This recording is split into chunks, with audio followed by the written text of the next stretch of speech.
फलटणमधल्या महिला doctor आत्महत्येसंदर्भातल्या top 9 बातम्या पाहूयात।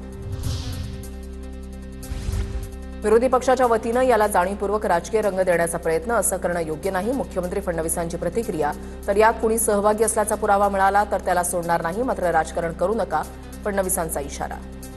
या प्रकरणामध्ये कोणालाही सोडलं जाणार नाही।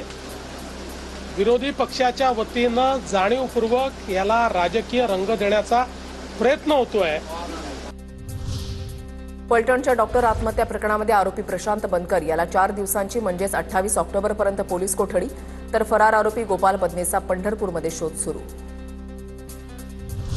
फलटण डॉक्टर आत्महत्या प्रकरणी कोर्टाबाहेर महिलांचा आक्रमक पवित्रा, आरोपीला फाशी देण्यासह प्रकरण सीबीआयकडे तपासासाठी देण्याची मागणी।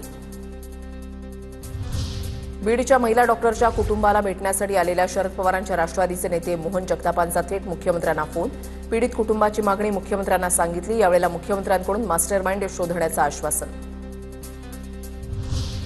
फलटणमधली घटना अतिशय दुर्दैवी, दोषींवर कारवाई होईल, कुणालाही पाठीशी घालणार नाही, फलटण प्रकरणावर एकनाथ शिंदेंची प्रतिक्रिया। जी डॉक्टर महिला तिच्याबद्दल जे काही घटना झालेली अतिशय दुर्दैवी घटना आहे। मी एसपींच्या बरोबर चर्चा केलेली आहे। आरोपीला एका अटक झालेली आहे आणि तात्काळ जे कोणी दोषी असतील त्यांच्यावर कारवाई होईल।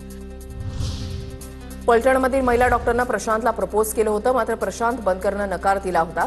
आरोपी प्रशांत बनकरच्या कुटुंबियांची माहिती, आम्ही जसं बोलतोय तसंच तो बोलला, त्या दादा वगैरे बोलायचे त्याला। त्याच्यानंतर ना तो इथून गेल्यानंतर पुण्याला आल्यानंतर मग त्यांनी त्याला मेसेजवरती असं म्हणजे प्रपोज वगैरे केलं होतं। हा, प्रपोज केल्यानंतर ना तो म्हणला नाही मॅडम असं नाही, तुम्हाला तर घरातल्यागत मानतो, तुम्ही दादा बोलता आणि असं नाहीये म्हणला। फलटणमधील महिला डॉक्टरच्या पार्थिवावर अंत्यसंस्कार, महिला डॉक्टरच्या पार्थिव बीडमधील गावी अंत्यसंस्कार। हलगर्जीपणा केलेल्या अधिकाऱ्यांवर सदोष मनुष्यवधाचा गुन्हा दाखल करा, मंत्री राधाकृष्ण विखेंची प्रतिक्रिया। शल्यचिकित्सक, पोलीस अधीक्षक, उपविभागीय पोलीस अधिकाऱ्यांच्या हलगर्जीपणामुळे डॉक्टर भगिनीचा बळी गेल्याचं विधान। शल्यचिकित्सक असतील, पोलीस अधीक्षक असतील, उपविभागीय पोलीस अधिकारी असतील किंवा त्या यंत्रणेतले जे लोक आहेत त्यांच्या हलगर्जीपणामुळेच त्या दुर्दैवाने त्या आमच्या भगिनीचा बळी गेलेला आहे। तर त्यांच्यावर सुद्धा सदोष मनुष्यवधाचा गुन्हा दाखल झाला पाहिजे अशी आता आमची मागणी आहे। फलटणमधील महिला डॉक्टर आत्महत्या प्रकरणी अंबादास दानवेंकडून तक्रार प्रत आणि माहिती अधिकार प्रत ट्विट, छळ झालेल्या महिलेचा अर्ज आणि माहिती अधिकाराचा अर्ज याची उत्तरं द्यावी लागतील, दानवे आक्रमक। महिला डॉक्टरच्या आत्महत्येवरून आरोप प्रत्यारोप सुरू आहेत, पाहूयात त्या संदर्भातल्या टॉप 9 बातम्या। माजी खासदार रणजित निंबाळकरांच्या पीएनं महिला डॉक्टरला फोन केला होता। पीआय महाडिक यांना बेड्या ठोकल्या पाहिजेत, अंबादास दानवेंचे माजी खासदार निंबाळकरांवर आरोप। या अनिल महाडिक, अनिल का सुनील मला माहित नाही पण महाडिक आहे, यांना तर खऱ्या अर्थानं बेड्या ठोकल्या पाहिजे। त्यांचे जे सहकारी पीएस आहे त्यांना सुद्धा अटक केली पाहिजे। आरोप करण्याआधी पडताळणी करा, मग आरोप करा। सुसाईड नोटमध्ये माझं नाव नाही आणि गेली 1 वर्ष मी खासदारही नाही, अंबादास दानवेंच्या आरोपावर रणजित निंबाळकरांची प्रतिक्रिया। किंवा ज्या घटनेवर काही लोक आरोप करतायत त्यांनी त्याच्यामध्ये कधी म्हटलंय का की खासदारांनी पीएनी दम दिला होता, खासदारांनी त्याच्यामध्ये दम दिला होता असं म्हटलं होतं का? किंवा माझं नाव तरी त्याच्यामध्ये नमूद केलेलं आहे का? आणि मी दरम्यानच्या काळामध्ये मी खासदार नाहीये। तपास करावा असं निंबाळकर म्हणालेत, मात्र महाविकास आघाडीचं राजकारण सुरू, दोषींवर कारवाई होईल, प्रवीण दरेकरांची प्रतिक्रिया। स्वतः निंबाळकरांनी या ठिकाणी सांगितलेलं आहे पोलिसांनी तपास करावा आणि सत्य जनतेसमोर आणावं, परंतु राजकारण एवढ्या खालच्या दर्जाला जाईल असं वाटलं नव्हतं।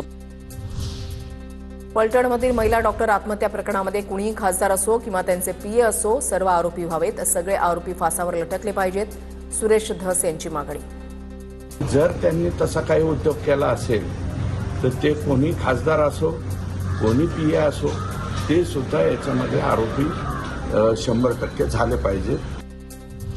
अत्यंत असंवेदनशीलपणे गृह खात्याचा कारभार सुरू, पोलिसांना राजकीय पक्षांचे चाकर असल्यासारखं राबवलं जात आहे।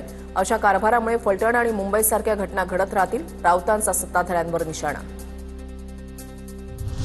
संजय राऊत यांचा आरोप 100% खरा, मुख्यमंत्र्यांनी गृह खातं दुसरं कुणाकडे तरी द्यावं, राजू शेट्टी यांचं वक्तव्य।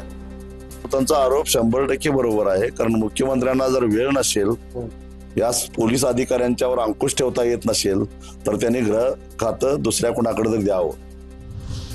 हे उद्धव ठाकरेंचं सरकार नाही तर देवाभाऊंचं कायद्याचं राज्य. पालघरमध्ये साधू मारले तेव्हा का गप्प होतात? नवनाथ बन यांचा राऊतांना सवाल. फलटण प्रकरणात योग्य ती चौकशी होऊन दोषींवर कारवाई केली जाईल, कुणालाही सोडलं जाणार नाही. हे उद्धवजींचं सरकार नाही.